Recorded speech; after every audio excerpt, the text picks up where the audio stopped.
Merci. Merci beaucoup. Bonsoir à toutes et à tous. Je suis ravi et intimidé d'être devant vous ce soir pour vous parler de ce qui me passionne tous les jours depuis maintenant des dizaines d'années, qui est donc essayer de comprendre d'où viennent les formes du vivant. Et donc je voudrais partager ça avec vous ce soir. On va commencer avec la base, c'est que quand on regarde autour de nous, les formes du vivant sont très variées. Et on trouve des animaux comme le léopard, qui a une forme bien particulière, qui a 2 yeux, qui a une gueule, qui a des pattes. On trouve d'autres animaux qui sont vraiment différents, comme ce casoar, qui est une espèce de dinosaure vivant. C'est un animal très agressif. On trouve aussi d'autres types d'animaux qui sont des poissons, donc qui vivent dans l'eau, qui ont une forme très différente parce qu'elle est adaptée à un environnement complètement différent. On trouve aussi des plantes qui peuvent aussi avoir toutes sortes de formes. On trouve encore d'autres animaux qui sont invertébrés, qui ont vraiment une architecture de leur corps qui est complètement différente des autres. Et on trouve donc des animaux qui sont très beaux, d'autres qui sont comme ils sont, donc comme le rat taupe nu, qui est donc une sorte de taupe sans poils, qui est toute nue et qui a des dents qui sont en dehors de la bouche pour pouvoir creuser. Donc on peut faire vraiment plein de formes différentes pour tout type de fonction. Et si on regarde si on essaie de comprendre d'où viennent ces formes, parfois on peut reconnaître certains motifs. Et donc par exemple, si on regarde le chou romanesco ou les radiolaires, qui sont une sorte de plancton, ou les nautiles, qui sont une sorte de mollusques, en fait on peut détecter quand même une certaine géométrie, des règles mathématiques sous-jacentes qui sautent un petit peu aux yeux quand on est un petit peu habitué à certaines règles géométriques. Et donc par exemple, pour ces 3 cas, si vous êtes familier avec les fractales, donc la fractale de Mandelbrot, c'est donc un motif qui se répète à l'infini au fur et à mesure où on zoome dans la structure. On trouve aussi ce type de motif pour le chou romanesco, par exemple, où chacun des petits picots là ressemble au gros picot sur lequel il est installé. Pareil pour les radiolaires, qui ressemblent quand même beaucoup à des flocons de neige. Donc ces flocons, c'est pareil, ça a une structure fractale, donc une règle mathématique, qui donc se retrouve dans cet animal. Et pour le nautile, comme vous pouvez le voir, donc, le nautile a une coquille qui est faite d'une spirale, et la spirale s'agrandit au fur et à mesure qu'on se dirige vers la tête de l'animal. Et cette spirale qui s'agrandit à un rythme bien particulier qui suit ce qui s'appelle donc la suite de Fibonacci, où donc on ajoute les nombres au nombre précédent de la suite, et donc la suite s'agrandit très rapidement. Et donc on peut parfois, rarement, il faut dire, détecter des règles sous-jacentes mathématiques aux formes du vivant. Et donc, ce dont je voudrais parler avec vous aujourd'hui, c'est ça. C'est où est-ce qu'on peut trouver des équations, des lois mathématiques, des lois physiques qui vont décrire comment le vivant se forme. Pour ce qui nous concerne, pour les animaux, notre forme n'est pas tout le temps la même. Durant notre vie, nous vieillissons, nous changeons de forme. Et au tout départ, la forme de tous les animaux est quasiment identique. Nous venons d'une seule cellule. Une seule cellule qui est la plupart du temps juste une boule, une sphère, qui a peu de complexité dans sa structure. Et après, il se passe quelque chose et on va arriver à plein de formes très variées qui vont donner donc la variété des formes qu'on observe dans la nature. Et donc ce processus qui permet de passer d'une cellule à quelque chose de plus complexe, ça s'appelle le développement embryonnaire.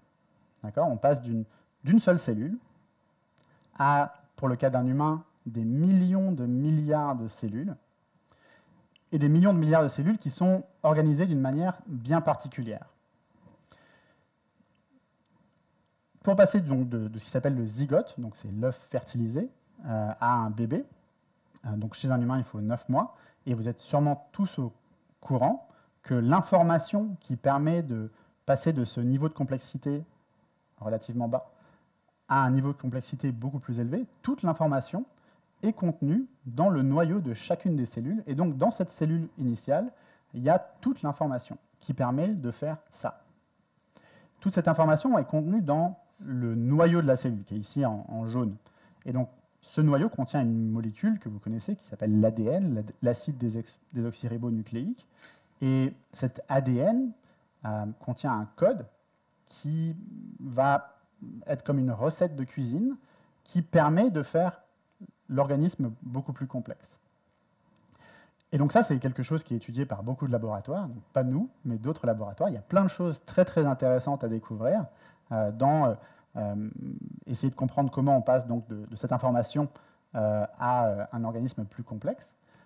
Nous, ce qui nous intéresse, c'est comment cette information est utilisée.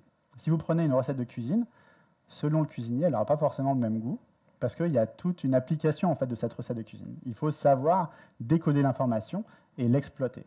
Et donc c'est de ça que je voudrais vous parler, c'est l'information, comment on fabrique quelque chose avec. Et donc dans le développement embryonnaire, il y a deux facettes.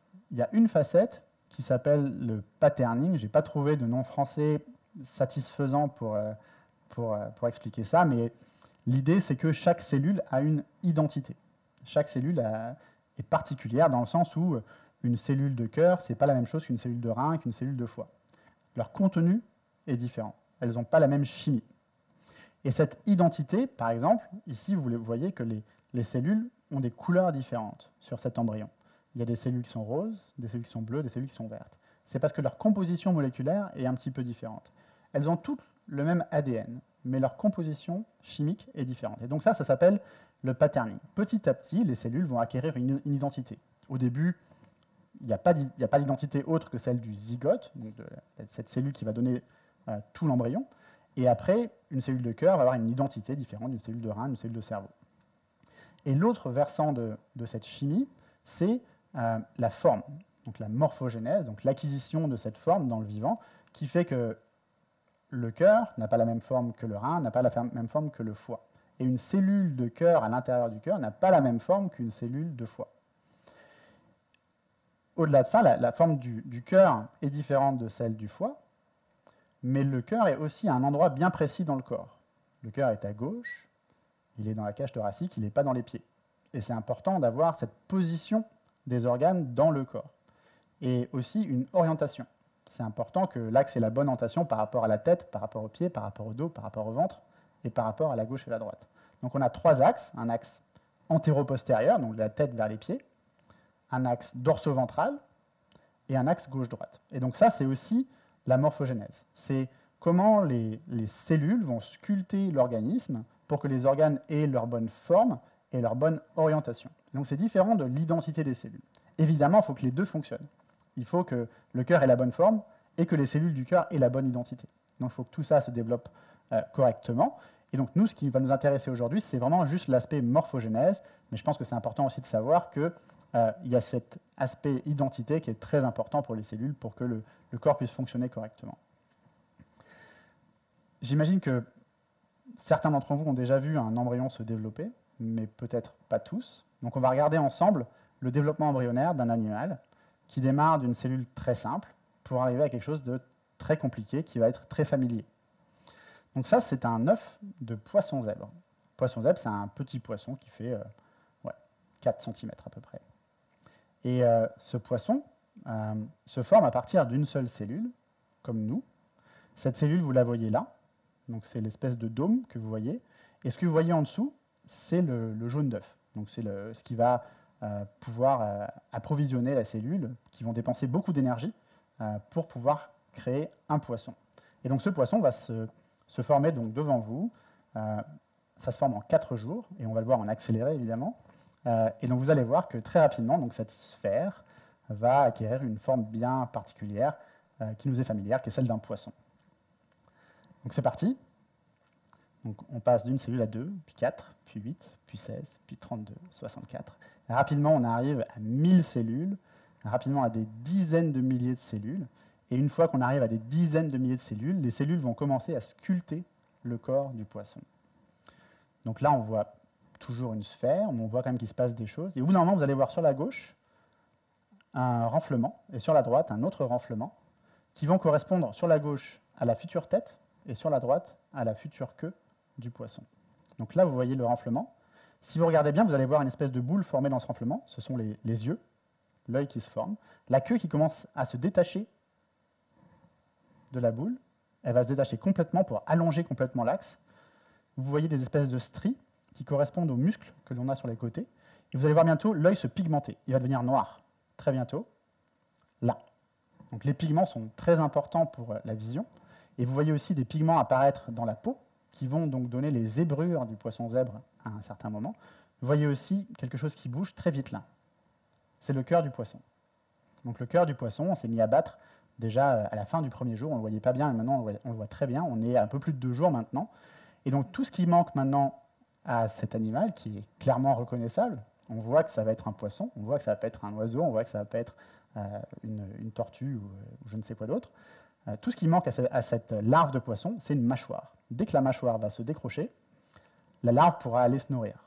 Et donc elle va commencer à nager et c'est parti. Voilà. 4 jours pour passer de quelque chose qui est juste une sphère, qui pourrait être n'importe quel animal en fait, à une forme bien particulière qui nous est familière. Et donc là, on a pu voir ce poisson zèbre se développer avec un microscope, qui est un microscope classique, dans le sens où c'est un microscope qui permet juste de zoomer, de voir quelque chose de petit en plus gros. D'accord ? Donc l'œuf du poisson zèbre au début faisait 1/2 millimètre, et à la fin, la larve, elle fait presque 3 millimètres. D'accord ? Ça reste petit. Mais maintenant, ce qu'on peut faire, c'est prendre un autre type de microscope, qui est plus puissant, qui est aussi beaucoup plus cher.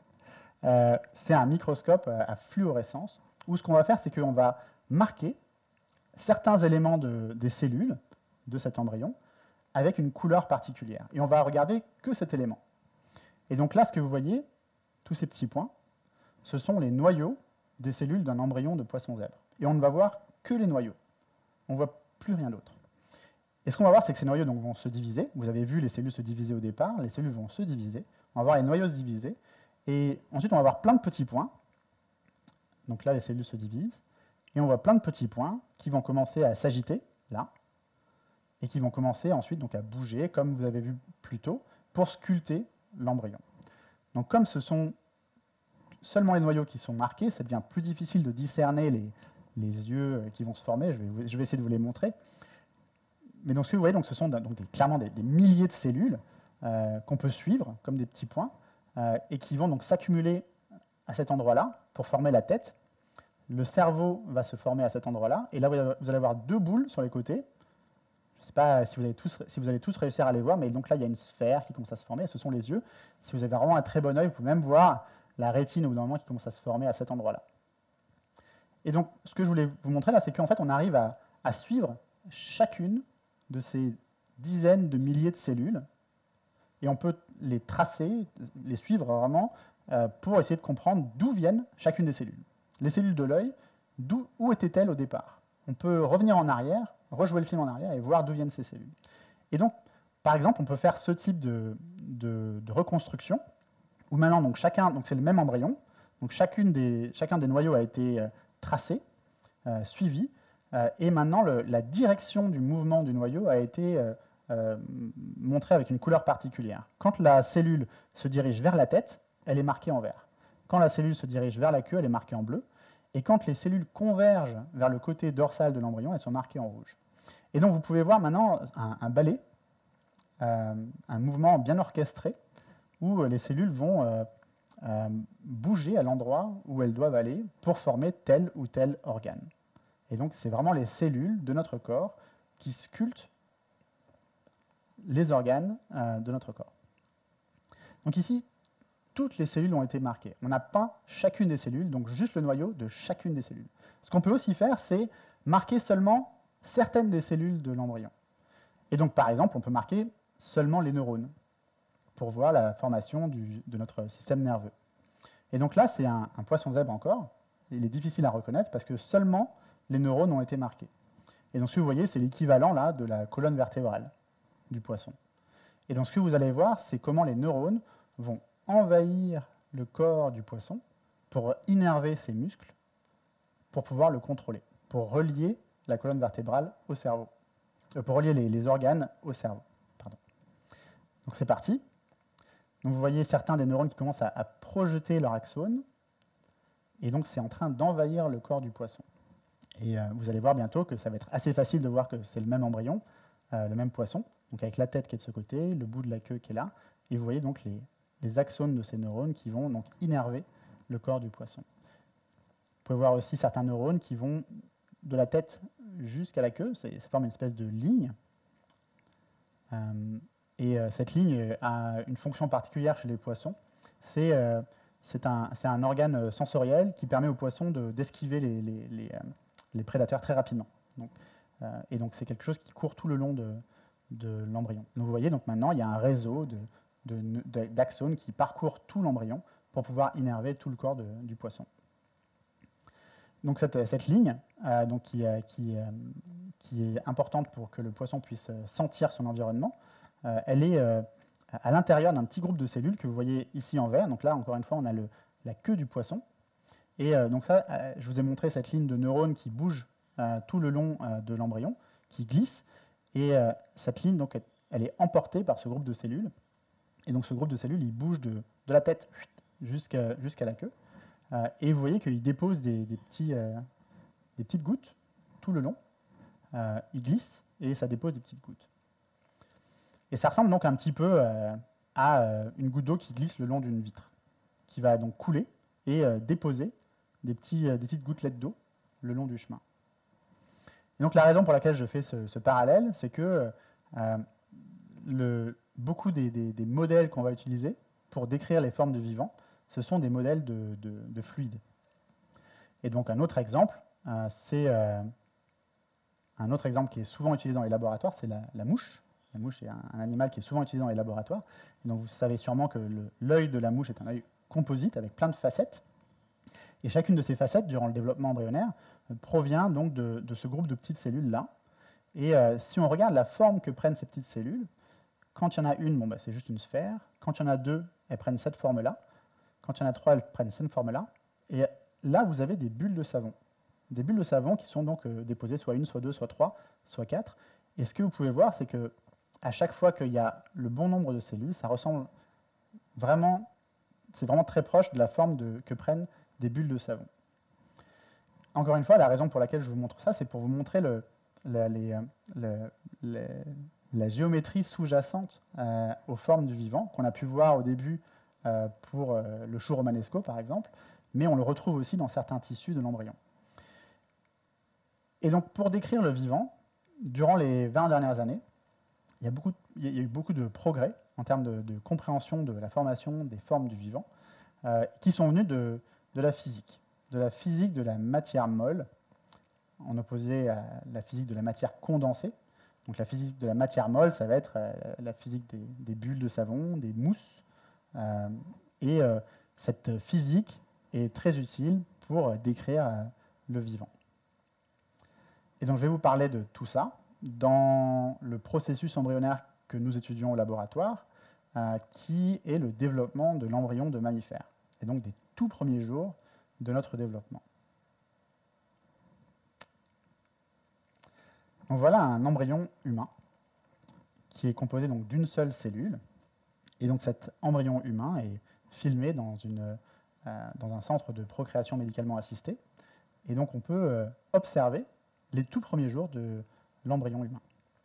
Donc vous voyez une cellule qui va se diviser pour former ensuite une structure bien particulière qui s'appelle le blastocyste.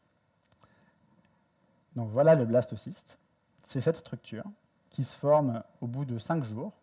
Et c'est cette structure qui va implanter l'embryon dans l'utérus maternel. Sans cette structure, l'embryon ne s'implante pas et ne se développe pas. Donc c'est essentiel de former cette architecture qui est bien particulière. C'est une sphère formée donc d'une centaine de cellules. Et on voit maintenant donc cette sphère avec un microscope fluorescent qui permet de voir des structures particulières dans l'embryon. Vous voyez en rouge et orange le contour des cellules et vous voyez en bleu le noyau de chacune des cellules. Avec ce type de microscope, on peut regarder l'embryon en 3 dimensions. Et donc maintenant, on va pouvoir couper à l'intérieur de cet embryon avec de la lumière pour voir ce qu'il y a à l'intérieur. Et à l'intérieur, il y a différentes structures. Il y a une coquille donc, qui forme la sphère que vous avez vue. Cette coquille s'appelle le trophectoderme. C'est le tissu qui va s'attacher à l'utérus maternel et implanter l'embryon. et c'est ce tissu qui va former ensuite le placenta, donc qui va ensuite donc, nourrir l'embryon et servir d'interface entre l'embryon et sa mère. Donc c'est un tissu très très important. Il est très important, mais il ne contribue pas à l'embryon à proprement parler. Aucune de nos cellules ne vient de ce tissu. Toutes les cellules de notre corps viennent de cet autre tissu, de cette boule à l'intérieur de cette coquille, qui s'appelle la masse cellulaire interne. Ce n'est pas très original comme nom. Et donc ça, c'est de là que vient l'embryon ensuite. Donc cette coquille va implanter l'embryon, et l'embryon va pouvoir se développer ensuite. Ce que vous voyez aussi, c'est qu'il y a un grand vide entre cette masse et le trophectoderme. Et donc ce grand vide, c'est une poche remplie de fluide. C'est pas de l'eau, mais ça ressemble quand même beaucoup à de l'eau, avec des ions et puis des hormones, évidemment. Et donc c'est quelque chose qu'on appelle un lumen. Et donc c'est du fluide. Et donc ce que vous avez vu dans le film juste avant, c'est donc les différentes étapes qui amènent à la formation de ce blastocyste. On va pouvoir s'arrêter un petit peu sur chacune des différentes étapes. Donc au départ, le premier jour, nous avons le zygote, qui est juste une seule cellule, qui est une sphère, qui se divise, elle se coupe en deux. Le volume de la première cellule est coupé en deux, puis en 4, puis en 8. Et arrivé au stade 8 cellules, l'embryon va commencer à changer de forme pour former donc ce blastocyste. Étudier l'embryon humain, c'est pas très simple, c'est aussi éthiquement discutable. Donc nous, ce qu'on fait principalement, c'est étudier ce processus chez la souris. Et donc on va passer à la souris, regardez bien, voilà, ça ressemble beaucoup, ce sont les mêmes étapes, 1, 2, 4, 8 cellules, et ensuite la formation donc, de ce blastocyste avec cette grosse poche d'eau ici. Donc c'est beaucoup plus simple d'étudier ce développement du blastocyste chez la souris, parce qu'on a accès à plus d'embryons, parce qu'on peut modifier génétiquement ces souris pour pouvoir marquer avec la fluorescence certains éléments.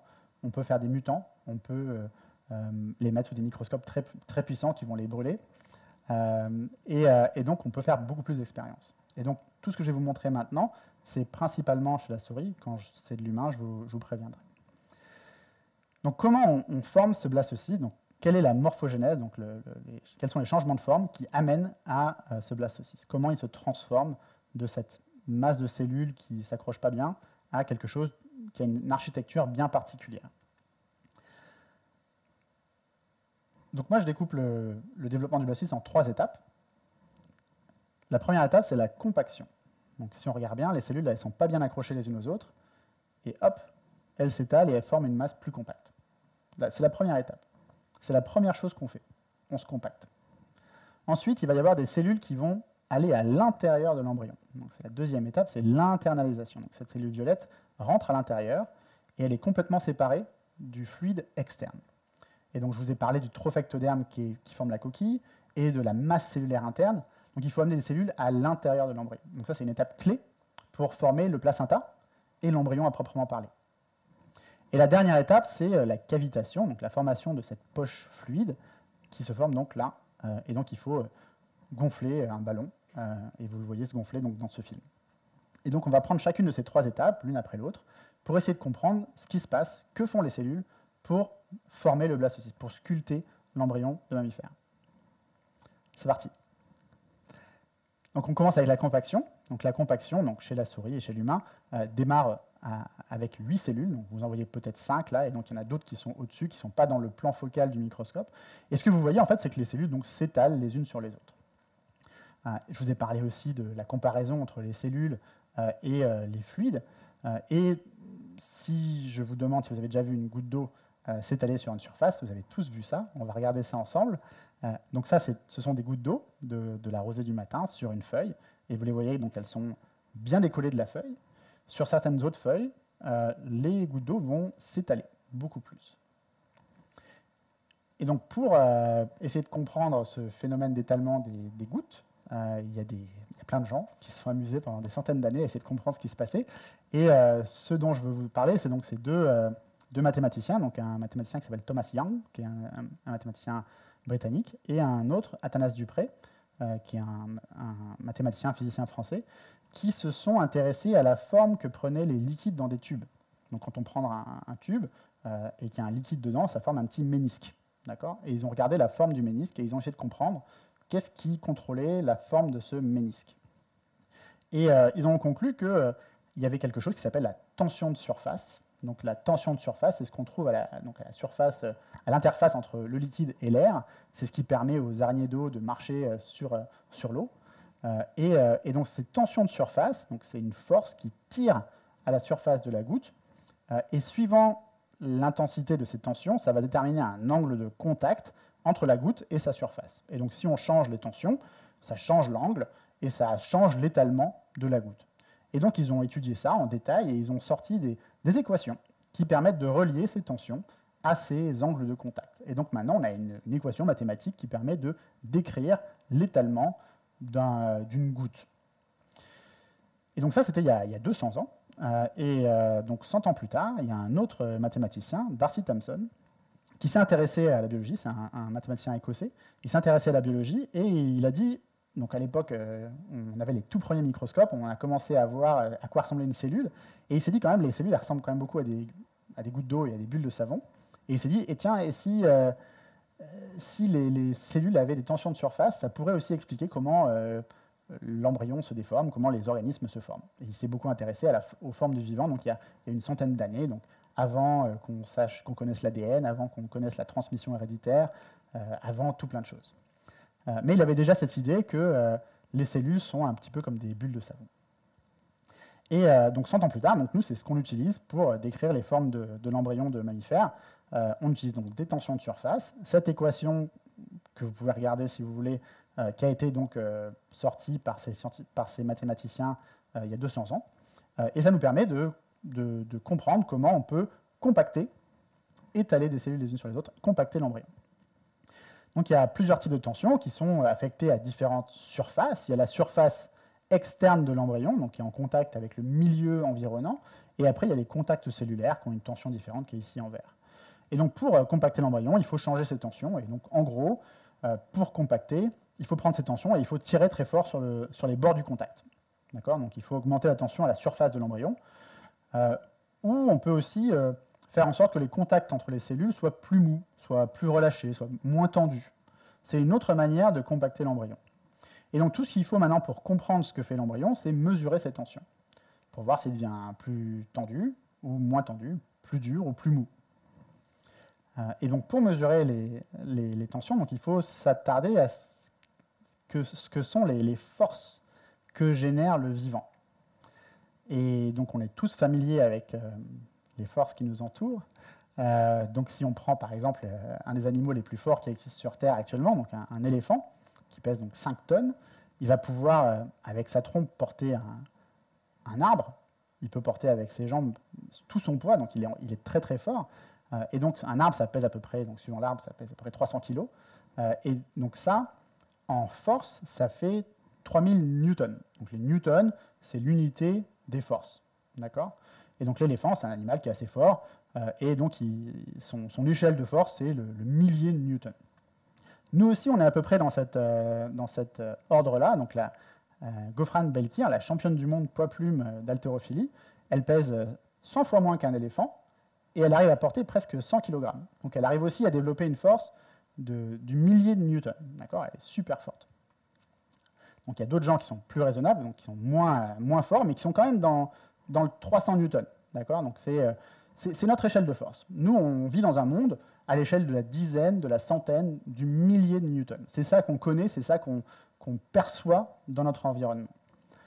Il y a beaucoup d'animaux qui vivent à des échelles beaucoup plus petites, et donc qui, évidemment, génèrent des forces beaucoup moins grandes. D'accord ? Donc une fourmi, c'est beaucoup plus petit que nous, ça pèse donc 5 mg, et on sait que les fourmis peuvent porter des objets beaucoup plus lourds qu'elles, et donc on sait que ça peut porter donc un objet qui va faire jusqu'à 100 mg, donc 20 fois leur poids, et donc ça correspond à du newton, donc 1 newton. Donc suivant la taille de l'organisme, on va avoir donc des échelles de taille et des échelles de force qui vont être différentes. Et donc ça nous parle, d'accord ? C'est des centaines de kilos, quelques milligrammes, c'est quelque chose qu'on comprend. Maintenant, si je vous demande combien de force une cellule peut produire, et donc cette petite cellule-là qui fait quelques dizaines de micromètres, donc des dizaines de millionièmes de mètres, qui pousse une autre cellule qui fait la même taille, combien de force génère-t-elle? Ça, c'est pas aussi facile à comprendre. Et donc les cellules évoluent dans un monde micrométrique qui génère donc des forces de l'ordre du nanonewton.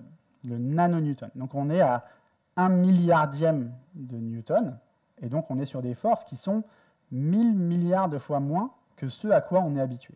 Donc c'est des toutes petites forces qui sont générées par des cellules. Et donc pour mesurer ces forces, il faut des outils assez fins. Et donc les physiciens sont très forts pour mesurer des toutes petites forces. Les physiciens peuvent mesurer des forces beaucoup plus petites que le nanonewton, puisqu'ils mesurent des forces entre des atomes.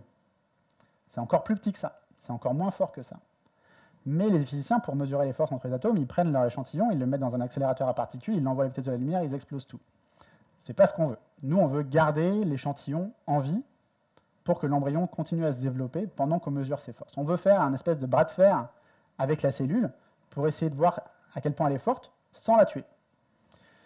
Et donc pour ça, on utilise encore une fois un modèle qui vient de la physique de la matière molle, donc avec toujours Thomas Young, donc le mathématicien britannique, et Pierre-Simon Laplace, un mathématicien français, donc, qui était aussi intéressé par les bulles de savon il y a 200 ans. Et donc vous avez tous fait des bulles de savon. Et donc quand vous soufflez dans ce petit appareil-là, la bulle se déforme, elle prend une forme très allongée parce que vous soufflez dedans, vous mettez une grande pression dans le savon, et une fois que la bulle se détache, elle va s'arrondir. Elle s'arrondit parce qu'il y a une tension de surface. Et ce que ces scientifiques ont découvert donc, il y a 200 ans, c'est que cette tension de surface est proportionnelle à la pression qu'il y a à l'intérieur de la bulle. Et donc on peut utiliser la pression pour calculer la tension de surface. Et donc ça, 200 ans plus tard, c'est ce qu'on fait. Donc il y a une cinquantaine d'années, il y a des biologistes qui ont inventé donc, cette technique où ils ont pris une espèce de tube en verre, c'est comme une paille, et on va aspirer une cellule dans cette paille. Et on va voir quelle pression il faut pour déformer cette cellule. Et avec ça, on va pouvoir calculer les tensions. Et donc ça c'est encore une fois, moi, il n'y a pas très longtemps. Donc on prend une pipette en verre, et on va appliquer une toute petite pression de l'ordre de quelques dizaines de pascals, c'est vraiment des toutes petites pressions, pour déformer la cellule. Et donc si la cellule est très molle, il ne faudra pas beaucoup de pression pour la déformer. Si la cellule est très tendue, il faudra aspirer très fort. Et donc on peut aspirer donc, chacune des cellules les unes après les autres, et donc on fait cette espèce de bras de fer avec les cellules pour voir si elles résistent beaucoup ou pas. Et donc maintenant la question c'est que se passe-t-il au niveau des tensions? Et donc on utilise donc, ces équations, donc on retrouve donc, Laplace et Dupré, et on regarde l'embryon pendant sa compaction. Et donc là maintenant, on mesure chacune des cellules pendant que l'embryon se compacte, sur une bonne dizaine d'heures. D'accord? Et donc l'embryon continue à se développer, et maintenant la question c'est est-ce que les cellules deviennent plus molles, ou est-ce qu'elles deviennent plus dures, ou est-ce qu'elles ne bougent pas? Donc comment on écrase les cellules les unes sur les autres? Est-ce qu'il faut les ramollir? Ou est-ce qu'elles vont se mettre à être très dures, comme des billes? Comment on fait? Donc c'est un graphe, je vous épargne le détail. Ce qui se passe, c'est que les cellules deviennent de plus en plus tendues. Elles sont de plus en plus rigides, elles sont de plus en plus dures. Ce qui ramollit, c'est leur contact. Les contacts ramollissent, et leur surface devient très dure. L'embryon compacté à la fin, il est beaucoup plus rigide qu'au début. Et donc ça, on peut le mesurer donc, avec cette technique d'aspiration par micropipette. En utilisant le même type de modèle, donc de bulle de savon, un modèle très générique, on peut mettre ces valeurs expérimentales de mesure de tension dans ce modèle et voir ce qui se passe. Et ce qu'on voit, c'est que donc, notre embryon virtuel va se compacter de la même manière qu'un embryon normal quand on donne les valeurs de tension qu'on a mesurées expérimentalement. C'est un modèle de bulle de savon qui décrit de manière fidèle les premiers événements de l'embryon de mammifère. La question maintenant que je voudrais poser, c'est cette tension qui augmente, qui fait que l'embryon est de plus en plus dur, de plus en plus rigide, d'où vient-elle? Nous, pour appliquer des forces, on utilise nos muscles. On contracte nos muscles, et nos muscles deviennent de plus en plus durs au fur et à mesure où on les contracte. Et c'est comme ça qu'on applique des forces. Les cellules font exactement pareil. Toutes les cellules animales peuvent se contracter. Et il y a une dizaine d'années, j'ai découvert donc, ce phénomène donc, de contraction rythmique, où ce que vous voyez, c'est que les cellules vont avoir cette petite agitation, cette petite danse rythmique, qui fait que toutes les 80 secondes, la cellule se contracte. Et c'est cette contraction qui fait que les cellules vont commencer à devenir de plus en plus rigides. C'est comme un muscle qui se tend. C'est la même chose. Et dans la cellule, c'est les mêmes éléments. C'est, pour ceux qui connaissent la contraction musculaire, c'est des câbles, des câbles qui s'appellent l'actine, qui sont contractés par des moteurs moléculaires qui s'appellent des myosines. C'est les mêmes molécules dans les muscles et dans ces cellules-là. Et donc ces contractions rythmiques, au cours du développement embryonnaire de la souris, elles accélèrent. Vous voyez donc un embryon à 8 cellules qui s'agitent, un embryon à 4. C'est plus difficile à percevoir au stade 2 cellules et au stade 1 cellule, et avec des outils un peu plus fins, on peut arriver à détecter. Donc ce que vous voyez là, c'est un outil d'analyse qui permet de voir les mouvements très fins des cellules. Et ce qu'on voit, c'est que ces contractions rythmiques, au début, elles sont assez lentes. Là, elles contractent toutes les 200 secondes, puis toutes les 120, puis toutes les 80 secondes. Il y a une accélération des contractions rythmiques jusqu'à ce que l'embryon commence à changer de forme. C'est un petit peu comme un moteur qui commence à chauffer et qui, au bout d'un moment, paf, va partir et va commencer à déformer l'embryon. Et donc ces contractions rythmiques, elles sont faites par, donc je vous ai parlé rapidement de ces câbles d'actine, donc c'est ce qu'on voit ici en vert. Donc il y a des vagues qui se propagent à la surface des cellules toutes les 80 secondes, pendant des dizaines et des dizaines d'heures, pendant que l'embryon change de forme, qui font que la cellule va devenir de plus en plus tendue.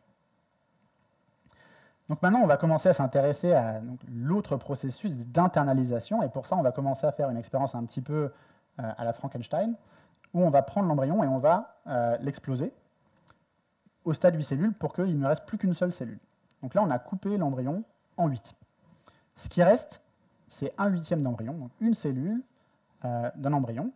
Et ce qu'on a observé, c'est que cette cellule va continuer à se diviser. Une cellule va rentrer à l'intérieur de l'autre. Les cellules vont se diviser une nouvelle fois, et ensuite elles vont former une poche d'eau. Et donc ça va former un mini blastocyste, un mini embryon. À partir de 1/8 de l'embryon, on refait toute la structure de l'embryon en plus petit.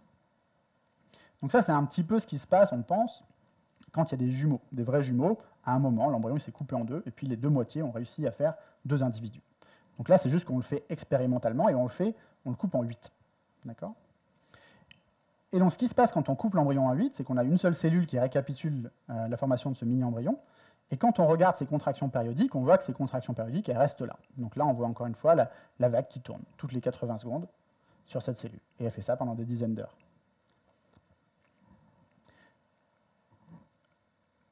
La cellule d'embryon, d'1/8 d'embryon fait ces vagues de contraction.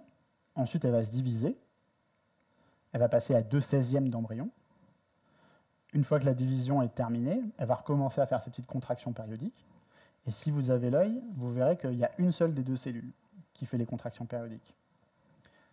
C'est celle-ci qui s'agite, et l'autre, elle ne se déforme pas beaucoup. Ça va être plus simple à voir sur celle-ci. Donc là, on a un 2/16, et on voit qu'il y a une cellule qui se contracte énormément, et l'autre qui se contracte très peu. Qu'est-ce qui se passe quand on a des cellules qui se contractent différemment? On a une cellule qui contracte très fort, et l'autre pas fort. Ce qui va se passer, c'est que la cellule la plus forte, elle va étirer sa cellule voisine, un petit peu comme une couverture qu'on va tirer à soi pour se recouvrir. Et donc grâce à ces contractions très fortes, la cellule violette, elle s'internalise. Elle rentre à l'intérieur de l'autre cellule. Et c'est le même processus qui se passe dans l'embryon entier. Une cellule va devenir très très forte et va se tirer à l'intérieur de l'embryon. Encore une fois, on peut prendre les mesures de tension qu'on a faites et les mettre dans un modèle théorique très générique de bulles de savon. Et quand on prend 2 bulles de savon et qu'on leur donne les tensions qu'on mesure dans nos expériences, et qu'on donne à la cellule bleue une tension plus élevée, elle s'internalise dans ce modèle théorique. On arrive à bien récapituler ce qu'on voit expérimentalement. Donc, quand on arrive à récapituler ce qu'on voit expérimentalement, on pense avoir compris. Il y a toujours des trucs qui manquent, mais on se dit on est sur le bon chemin. Et donc c'est la même chose pour un embryon virtuel avec 16 cellules. Cette cellule-là va avoir une force plus grande, et elle se tire à l'intérieur. Elle se recouvre avec ses cellules voisines, qui sont moins fortes. Et donc maintenant qu'on comprend bien ce qui se passe, on peut aussi s'amuser à faire d'autres types d'expériences où on va manipuler les forces que les cellules peuvent produire. Donc manipuler les muscles à l'intérieur de ces cellules. Et donc on a plusieurs types d'embryons. On a des embryons normaux qui se contractent normalement, et d'autres mutants qui sont tout mous, qui n'arrivent pas à générer des bonnes contractions et qui restent peu tendus. Et donc quand on prend ces embryons, qu'on les explose, on les sépare en plein de cellules individuelles, et si maintenant on greffe une cellule d'un embryon sur l'autre, on peut faire ce type d'embryon, donc où on a une cellule très forte sur un embryon tout mou et une cellule toute molle sur un embryon très dur. Et on peut voir ce qui se passe. Donc ça, ce sont les expériences sur la gauche, et à droite, ce sont donc les simulations avec ce modèle de bulle de savon très générique. Et donc ce qu'on voit quand on met une cellule très forte sur un embryon très faible, c'est que cette cellule s'internalise, elle se recouvre avec ses cellules voisines, et donc c'est la même chose qui se passe donc dans les simulations à droite. Quand on prend une cellule toute molle et qu'on la met à la surface d'un embryon très très fort, cette cellule molle est étalée, parce que les cellules très fortes contractent très fort et tirent dessus pour l'étaler. Donc la même chose encore une fois dans la simulation. Ça veut dire que maintenant, en fait, grâce à la connaissance de ces forces, on peut expérimentalement contrôler quelle cellule va devenir le placenta à la surface et quelle cellule va devenir l'embryon qui va faire toutes les cellules du corps ensuite, juste en contrôlant leurs forces, les forces qui sont produites par ces cellules. Donc c'était la compaction et l'internalisation. Et donc ça, c'est des processus qui sont un petit peu similaires, parce que là, donc, il faut augmenter les forces de contraction de toutes les cellules en même temps pour que les cellules se tirent les unes vers les autres. Et là, il faut qu'il y ait certaines cellules qui deviennent plus fortes que leurs voisines pour se tirer vers l'intérieur. Le dernier phénomène, c'est un phénomène très différent. C'est un phénomène où on va casser les contacts plutôt que de les construire. Donc il faut casser les contacts pour que le fluide puisse s'accumuler et gonfler donc cette cavité, ce lumen. Donc regardons un petit peu de plus près donc, ce qui se passe. Donc, là, le fluide va commencer à apparaître ici, et puis il va gonfler, et puis donc détacher les cellules rouges de la masse cellulaire interne. Il va les détacher des cellules vertes à la surface, qui vont donc former le placenta ensuite. Donc c'est un processus qui est important parce qu'il va déterminer le premier axe de symétrie de l'embryon. Je vous ai parlé de l'axe antéro-postérieur, de l'axe gauche-droite, de l'axe dorso-ventral. Ce premier axe, qui est déterminé par la position de ce lumen et de la masse cellulaire interne, ça correspond à l'endroit où le dos sera, donc du côté de la masse cellulaire interne, et du côté du lumen, c'est là où le ventre sera. Donc très tôt dans notre développement, l'embryon sait déjà où sera le dos et où sera le ventre, et peut déjà commencer à mettre les cellules au bon endroit, dans le bon ordre. Donc il faudra que la peau soit de ce côté, puis ensuite un autre organe qui est dessous, et ainsi de suite. Et il faudra bien que les intestins soient de ce côté-là et pas de ce côté-là, et ainsi de suite. C'est important de bien positionner tous ces organes ensuite par rapport à cet axe qui a été déterminé très très très tôt, le 4e jour, alors qu'il n'y a que 32 cellules. Donc comment cette poche d'eau se remplit? Donc on peut regarder ça encore une fois avec un microscope à fluorescence, où cette fois-ci, ce qu'on va faire, c'est qu'on va marquer en rouge le fluide. Donc là, on a le même embryon vu deux fois, une fois juste avec le fluide marqué en rouge, et une fois avec le fluide et les cellules en bleu. D'accord? C'est le même embryon des deux côtés. Et donc on voit le fluide qui rentre à l'intérieur et qui va former donc cette poche de ce côté-là. D'accord? Si vous regardez bien, vous allez voir que, en fait, avant que le fluide ne s'accumule à cet endroit-là, on voit quand même pas mal de rouge dans le reste de l'embryon. Comme si le fluide s'infiltrait partout dans l'embryon, entre les cellules à cet endroit-là.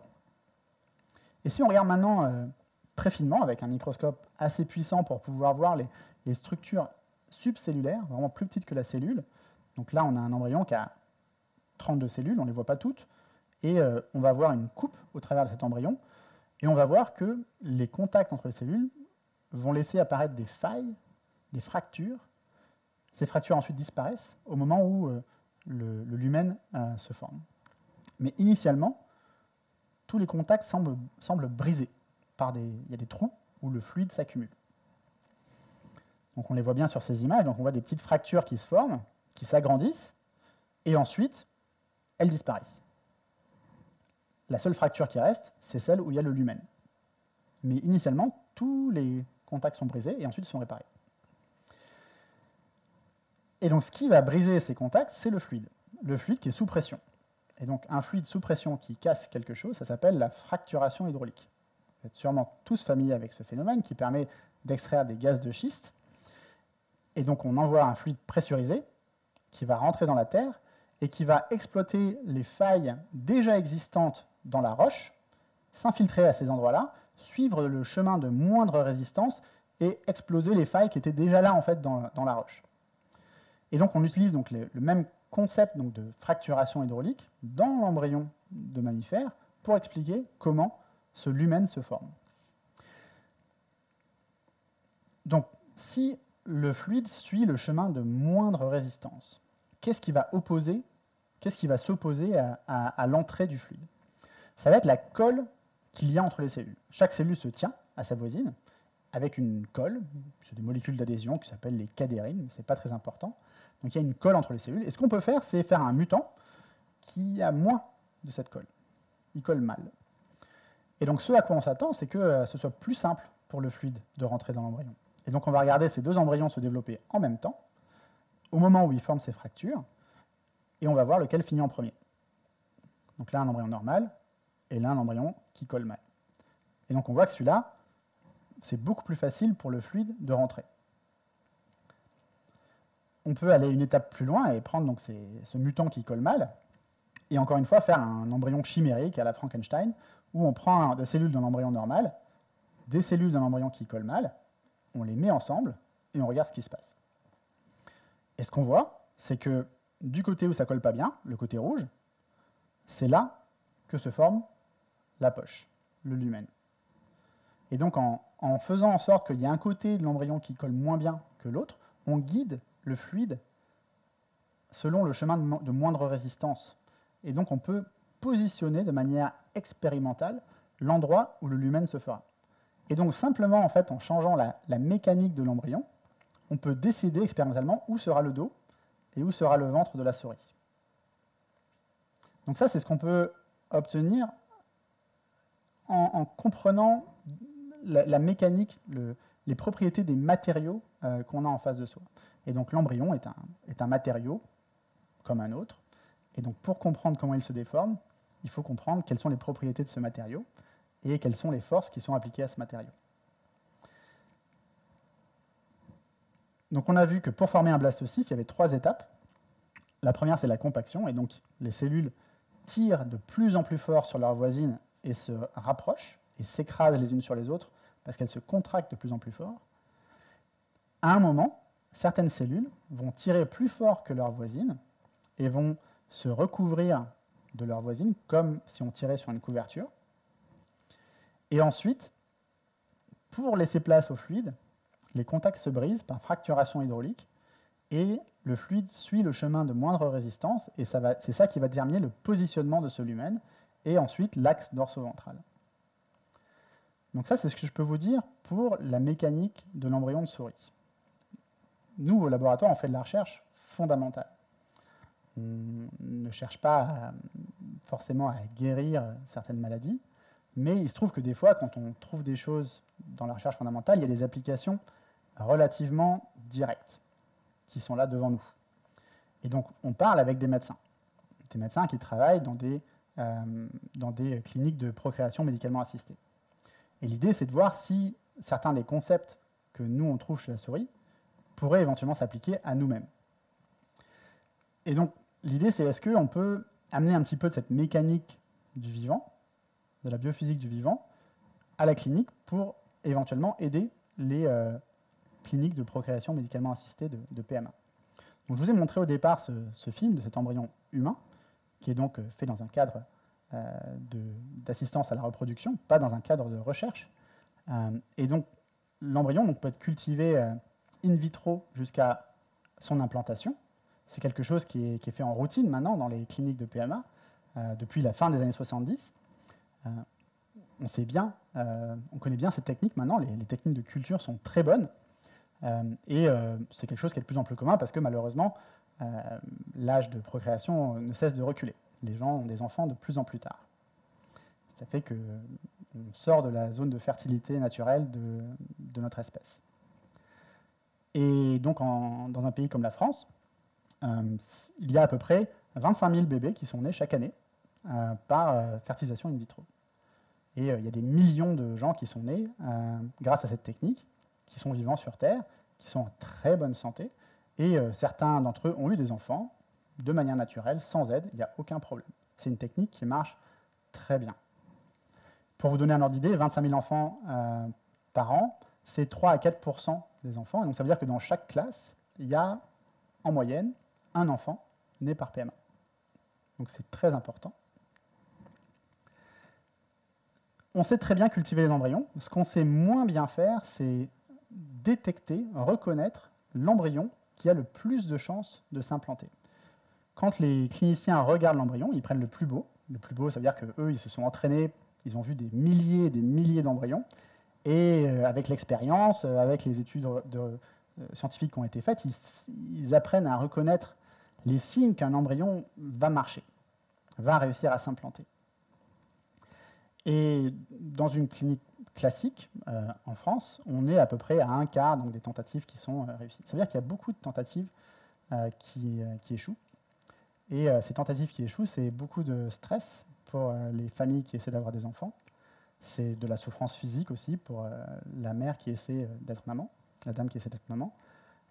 C'est aussi beaucoup de temps perdu, c'est beaucoup d'argent, enfin, c'est plein de problèmes. Et donc, tout ce qu'on peut faire pour améliorer ce taux de réussite des tentatives de transfert serait le bienvenu. Donc, encore une fois, l'idée, c'est d'utiliser certains des concepts de mécanique dont je vous ai parlé pour essayer de voir si on peut aider. Et donc, en ce qui concerne donc, la morphogénèse, par exemple donc, la compaction dont je vous ai parlé, donc, où les cellules se tirent les unes vers les autres et s'écrasent, donc ça, c'est un embryon humain qui a bien réussi sa compaction, et ça, c'est un embryon qui a moins bien réussi, et ça, c'est un embryon qui a complètement raté. Et on sait que ceux qui ont complètement raté leur compaction, ils ont une chance beaucoup moins élevée de s'implanter ensuite. Donc il y a beaucoup moins de chances que cet embryon arrive à faire un bébé. On sait que ceux qui se compactent en retard aussi ont moins de chances d'y arriver. Donc on sait que la compaction est importante.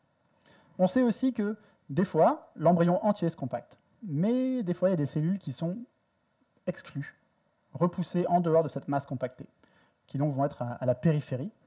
Et ces cellules-là pourront éventuellement faire partie du placenta ou seront complètement éliminées de l'embryon. Et donc c'est une perte pour l'embryon. On pense que ces cellules qui sont expulsées parce qu'elles sont malades. Par exemple, elles vont avoir des anomalies chromosomiques, un chromosome en trop, un chromosome en moins, et donc il y aurait un système de réparation, de sauvegarde de l'embryon qui se mettrait en place pour éliminer ces cellules de l'embryon, pour les repousser dans le placenta. Dans le placenta, ce n'est pas grave. Le placenta, à la fin, on s'en débarrasse, c'est un tissu qui meurt, donc ce n'est pas grave s'il y a des problèmes de chromosomes. Mais ce qu'on ne sait pas, c'est pourquoi des fois la compaction n'a pas lieu, pourquoi des fois elle n'a lieu que partiellement, pourquoi ces cellules sont exclues, pourquoi ces cellules potentiellement malades sont expulsées. Et est-ce qu'on peut mieux comprendre ça pour pouvoir éviter que les embryons ne se compactent pas et pour être certain que toutes les cellules avec des anomalies chromosomiques soient bien exclues. Donc ça, c'est de la recherche clinique, dans le sens où il n'y a pas d'expérimentation avec l'embryon. Et il y a des régulations dans plusieurs pays dans le monde, y compris en France, qui permettent de faire des expériences sur des embryons humains. Et donc nous avons eu l'autorisation de faire quelques expériences avec quelques embryons humains qui ont été donnés à la recherche. Ce sont donc des embryons qui ne font plus l'objet d'un plan parental. D'accord ? Donc c'est à chaque fois qu'on fait une PMA, on crée des embryons pour faire des enfants, mais des fois, il y a trop d'embryons. On ne sait pas bien contrôler combien d'embryons il faudra, et comme une tentative sur 4 seulement marche, on fait toujours plus qu'un embryon.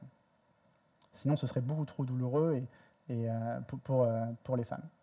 Donc on fait plusieurs embryons, et ensuite il en reste. Ces embryons qui restent, ils sont stockés, et chaque année, on demande à leurs propriétaires ce qu'ils veulent en faire, et un jour, les parents n'ont plus de projet parental, et donc veulent détruire ces embryons. Et on leur demande à ce moment-là, est-ce qu'avant leur destruction, vous êtes d'accord pour qu'on fasse quelques expériences dans un cadre bien réglementé pour essayer de mieux comprendre comment l'embryon se développe et comment éventuellement il pourrait se développer mal et comment on pourrait mieux comprendre ces erreurs, ces anomalies. Et donc, voici un embryon, celui-ci est en dehors du champ reproductif, il est seulement destiné à la recherche, il sera détruit à la fin de l'expérience, et donc c'est un embryon donc, qui est au laboratoire et sur lequel on peut faire des expériences, on peut le filmer, on peut mesurer cette tension avec une pipette, vous avez vu son nombre apparaître, et donc on peut essayer de comprendre quelle est la mécanique donc, de l'embryon humain. Comme on a fait beaucoup d'expériences sur la souris, on sait très bien comment ça marche, et cette expérience, elle marche à chaque fois. On n'aurait jamais fait cette expérience sinon, et donc on peut mesurer donc, les forces générées par l'embryon humain, et ce qu'on voit, c'est donc que, comme l'embryon de souris, l'embryon humain devient de plus en plus tendu, de plus en plus dur au cours de son développement. Et donc c'est la même manière de se compacter. Ce qu'on voit pour les cellules qui ne se compactent pas, c'est qu'elles ne réussissent pas à augmenter leur tension. Donc les cellules qui sont exclues de la masse compactée, là il y a la masse compactée, ça c'est le même embryon au départ, toutes les cellules ont l'air identiques, il n'y a pas de signe avant-coureur qu'une cellule va rater sa compaction, on ne peut pas le distinguer. Mais quand on prend la cellule, on voit qu'elle est plus molle, on sent qu'elle est plus molle. Et donc on peut détecter ces défauts avant de les voir visuellement avec le microscope. Donc là clairement c'est quelque chose que nous on peut apporter à notre compréhension de la mécanique de notre propre développement, et on peut comprendre pourquoi cette cellule va être éjectée. C'est parce qu'elles sont trop molles, alors que les autres arrivent à se tendre. Et donc, encore une fois, on peut prendre ces mêmes mesures, les mettre dans un modèle théorique qui permet de ne pas utiliser d'embryon, et on peut récapituler, donc avec les mêmes forces qu'on a mesurées expérimentalement, on peut récapituler les phénomènes qu'on observe dans l'embryon humain avec donc ce modèle de bulle de savon. Le même modèle qui décrit les formes de bulles de savon marche très bien pour décrire les premiers changements de forme que nous faisons durant notre développement embryonnaire. Et ça récapitule aussi les problèmes qu'on peut voir éventuellement, y compris donc les cellules qui s'excluent. Donc c'était juste un exemple d'application potentielle de la recherche fondamentale que nous faisons au laboratoire. Encore une fois, notre laboratoire fait de la recherche fondamentale. Toutes ces expériences sur les embryons humains sont faites avec des médecins. Et on pense que la maturité de notre champ de recherche arrive à un point où nous pouvons maintenant apporter des solutions à des problèmes potentiels, parce que nous comprenons suffisamment bien comment les propriétés mécaniques de la matière vivante se comportent et déforment l'embryon et sculptent notre corps. Donc, comme je vous disais, donc, on travaille avec des médecins, et donc, le travail sur l'embryon humain a été fait par une médecin qui est dans l'équipe, donc Julie Firmin. Comme vous voyez, on est une petite équipe de 11 personnes, et dans notre équipe, il y a des biologistes, mais aussi des physiciens et des médecins. On est une équipe interdisciplinaire parce que c'est impossible de comprendre comment l'embryon se déforme sans avoir toutes ces expertises bien particulières. Il n'y a pas de scientifique tout seul qui travaille, c'est un travail d'équipe, et c'est en confrontant sans arrêt les idées qu'on arrive à mieux comprendre comment le vivant se forme. Je vous remercie pour votre attention.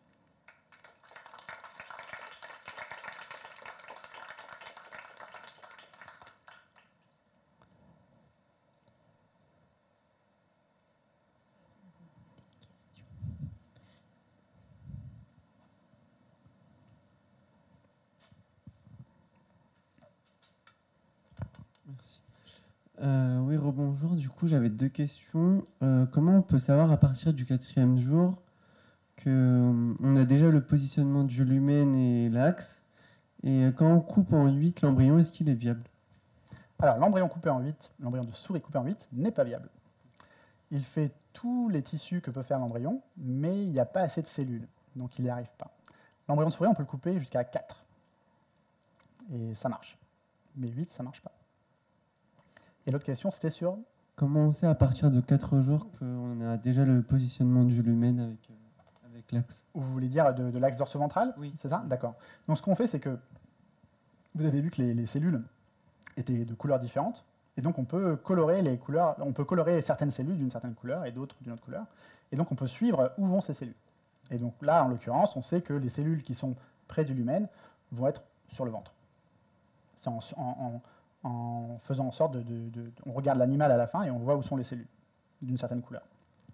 Et en 4 jours, on sait déjà que ça va être au niveau du ventre. Alors, en 4 jours, on voit où sont les cellules, et ensuite, l'embryon est transféré dans une souris, on fait pousser la souris, et à la fin, on voit que les cellules du ventre sont rouges, par exemple, et celles du dos sont vertes. C'est comme ça qu'on sait à quel moment la brisure de symétrie s'est faite, en regardant ce qui se passe après. D'accord, merci.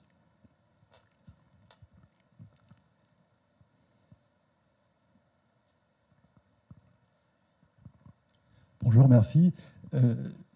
À propos de ces cellules qui sont exclues de cette sorte de pack cellulaire, vous nous avez dit que le processus à l'origine de l'entrée des cellules, c'était un problème de compaction, lui-même lié à des protéines, la myosine qui en sert, et puis, l'actine, et puis la myosine qui est le moteur, etc. Alors, dans ces cellules, qu'est-ce qui fait qu'elles n'arrivent pas à être aussi dures que les autres? Est-ce que c'est un problème de l'une ou l'autre protéine? Et qu'est-ce qui leur est arrivé?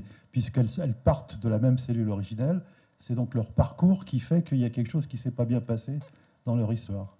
Donc ça, on ne sait pas. Ça, on sait pas. Donc maintenant, on peut poser la question parce qu'on sait que ces cellules ont un défaut dans leur force, mais en fait, on ne soupçonnait pas que ces cellules pourraient avoir un problème avec donc, ces protéines de contractilité, donc l'actine, la myosine. On ne savait pas qu'il y avait éventuellement un problème avec celle-ci. Donc c'est ce qu'on est en train de regarder maintenant. Maintenant qu'on a identifié, donc cette étude-là, elle date de cette année, hein, donc c'est vraiment tout récent. Maintenant qu'on sait ça, on commence à regarder pourquoi ces cellules ont un problème pour générer des forces. Est-ce que c'est un problème donc, dans ces gènes d'actine, de myosine, et éventuellement le fait d'avoir un chromosome en trop ou en moins pourrait expliquer que certaines protéines qui sont impliquées dans la génération de force soient perdues et fassent que les cellules soient plus faibles. Mais on ne sait pas. On ne sait pas. Mais ce sont des pistes à suivre.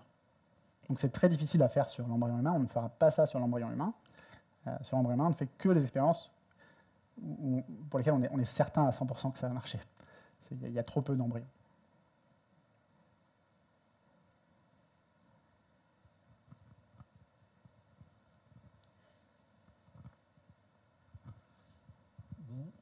Merci pour votre exposé. Bon, je suis un peu néophyte dans l'affaire et quand le mouvement des cellules à l'intérieur de l'embryon, moi, ça me fait penser au mouvement embryonien dans un liquide. Est-ce que ça a à voir ou quelque chose? Je ne sais pas.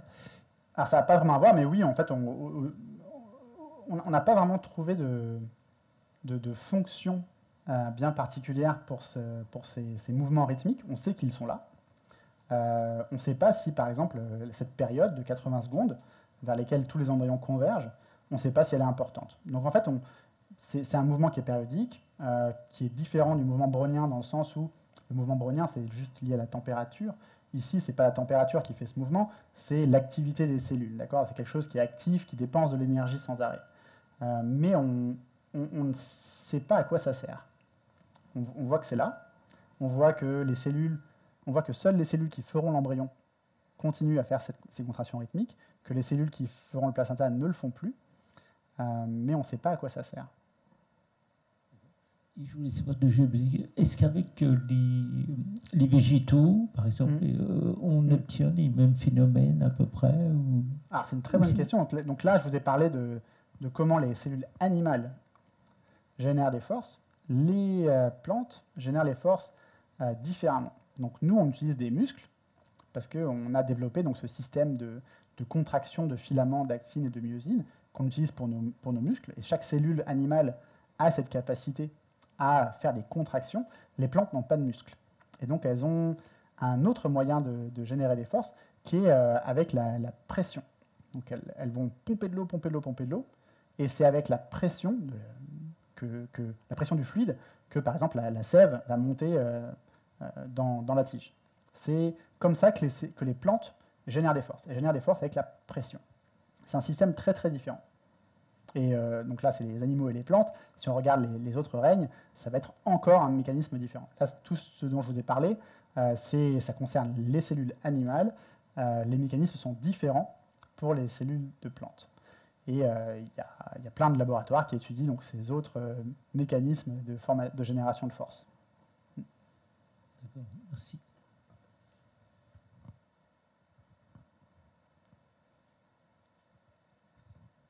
J'avais une autre question sur le patterning. Vous avez dit que c'était lié à l'identité chimique de la cellule, mais est-ce que du coup c'est lié à la fonction de la cellule? Ouais. Ouais, complètement. Donc l'identité chimique de la cellule, ça va être par exemple une cellule de l'estomac, elle va avoir plein d'enzymes qui vont baisser le pH et digérer la nourriture. Et donc ça, c'est leur composition chimique. Il ne faut surtout pas que ces enzymes-là se retrouvent dans les neurones, par exemple. Donc ça, c'est vraiment lié à la fonction de chacune des cellules. C'est donc encore une fois l'identité. Du coup, s'il y a un problème d'identité, il y a forcément un problème de morphogénèse après? Ça peut arriver, mais pas toujours. Le lien entre morphogénèse et patterning est pas toujours simple. Donc, et la forme et la composition chimique sont importantes pour la fonction de la cellule. D'accord ? Une cellule cardiaque qui a les bonnes protéines mais qui n'a pas la bonne forme, elle ne fonctionnera pas. Et vice-versa, une cellule cardiaque qui a la bonne forme mais pas la bonne composition chimique ne fonctionnera pas non plus. Et dans le développement embryonnaire, les deux fonctionnent en tandem avec d'abord une cellule qui va avoir une identité qui va déterminer son comportement, par exemple ses propriétés mécaniques, qui vont ensuite changer la position de la cellule, et cette position va déterminer l'identité de la cellule. Et ça va sans arrêt comme ça en boucle, et c'est comme ça qu'on génère un corps avec, pour les êtres humains avec des millions, donc à peu près 40-50 millions de milliards de cellules, et des milliers de types cellulaires, d'identités cellulaires différentes, qu'on peut étudier maintenant de manière très très précise. Merci.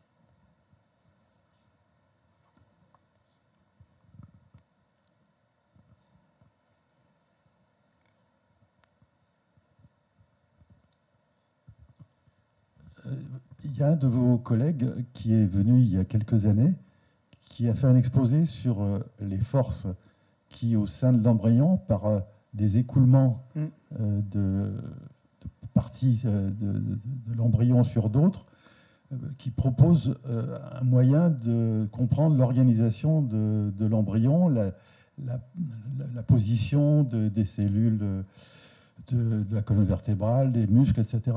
Je crois que c'est Jean-Vincent Fleury, je me trompe de... Vincent Fleury, c'est ça ? Ouais. Vincent Fleury.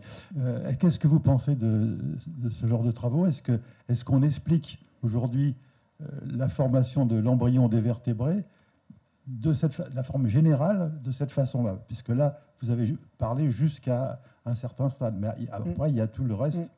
C'est une autre étape, si je comprends bien. Donc clairement, on n'est pas les seuls à faire ce genre de travail. Il y a de nombreuses équipes de recherche dans le monde entier qui font ce genre de travail.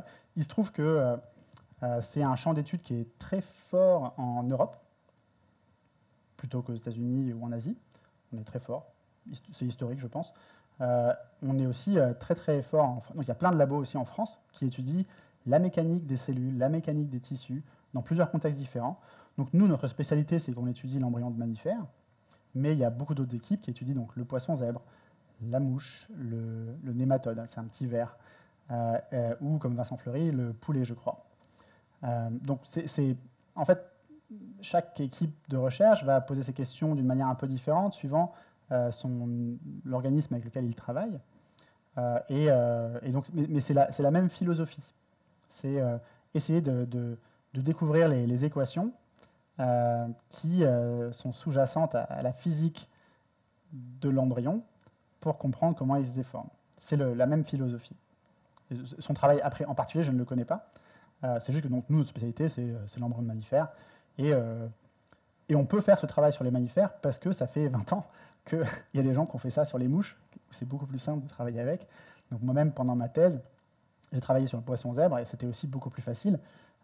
Plus l'animal est complexe à aborder, plus ça devient difficile de faire cette recherche. Mais donc, juste nous, c'est notre spécialité. Et après, sur le travail en particulier de Vincent Fleury, je ne sais pas.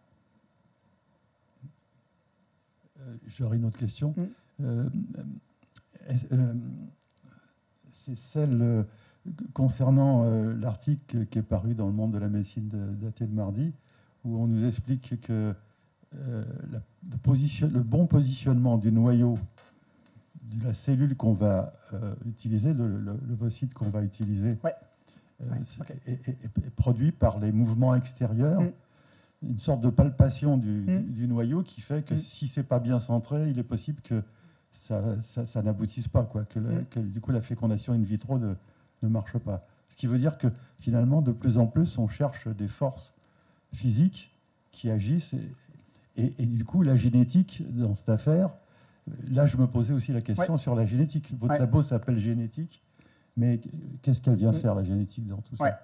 Donc le travail dont vous parlez, c'est le travail d'Adèle Aljord dans l'équipe de Marie-Hélène Verlac au Collège de France, et donc qui regarde donc, le positionnement du noyau dans l'ovocyte. Donc avant tout ce dont je vous ai parlé, avant que l'œuf soit fertilisé, il y a un œuf, et le positionnement du noyau dans cet œuf est important, et il se positionne grâce à des forces, parce que dès qu'on veut bouger quelque chose, dès qu'on veut déformer quelque chose, il faut des forces. Et donc ça, c'est vrai pour tout. C'est pour une feuille de papier, c'est pas spécifique à l'embryon. Et donc, pour comprendre comment l'embryon se déforme, il faut comprendre ses forces. Et donc, c'est juste un prisme de recherche. Après, vous parlez de la génétique. La génétique est évidemment à la base de la régulation de ces forces.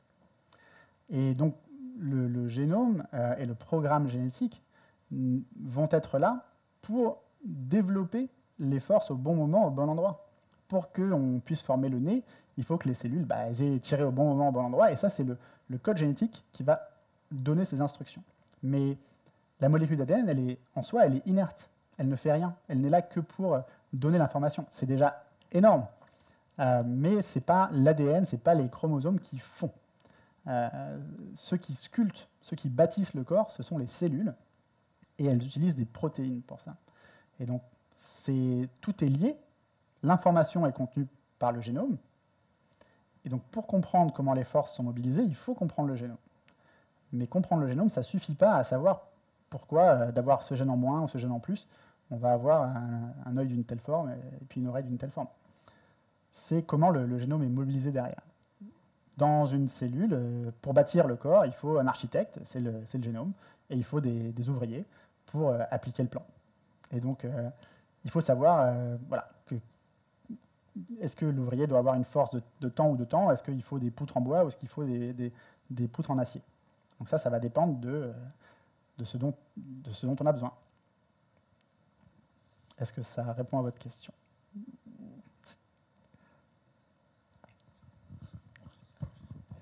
Se dire le micro, mais si j'avais bien retenu ce que disait Vincent Fleury, c'est qu'il disait que la diversité, par exemple, des formes de mammifères était liée à des conditions initiales très peu différentes entre elles, et qu'il y avait une sorte d'enchaînement de phénomènes qui aboutissait à la diversité des formes. Mais que ce que je n'avais pas compris, ou je me souviens plus, ou je n'ai pas bien compris, c'est quoi cette petite différence de départ qui entraîne des conséquences aussi grandes qui font qu'il y a un lapin et un écureuil et un mammouth et une baleine. Donc ça, clairement, c'est le programme génétique. Ça, il n'y a pas photo. C'est le programme génétique qui va se dérouler. Et donc, si les instructions sont différentes au départ, il y aura un schéma de force qui va être différent. Et donc, par exemple, pour les souris et les humains, nous, maintenant, on sait que les souris génèrent des tensions de l'ordre de quelques centaines de piconewtons par mètre, alors que les humains génèrent des forces qui sont 5 à 10 fois plus élevées. Donc, on travaille à une gamme de forces très différente. Et donc, cette morphogénèse, elle est faite différemment aussi. Et donc, avec un schéma de force différent, on obtient des formes différentes. Et donc, à un moment, au début, les embryons sont tous ronds, mais à un moment, ils divergent parce que les forces développées par les cellules sont différentes. Et la raison pour laquelle ces forces sont différentes, c'est à cause du génome. Parce que nos gènes ne sont pas les mêmes entre vous et moi. C'est pour ça qu'on n'a pas exactement la même tête. On se ressemble quand même généralement. On a 2 yeux, une bouche, des bras. Mais il y a des petites différences qui sont dues à ces petites différences de génétique qui font qu'à un moment, les forces ont été un petit peu différentes.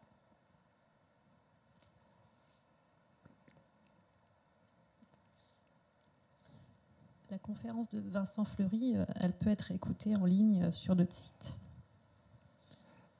S'il y en a qui voudraient la voir.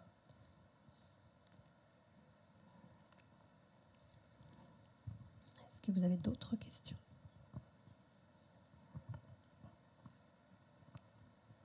Bon. Merci beaucoup. Merci infiniment.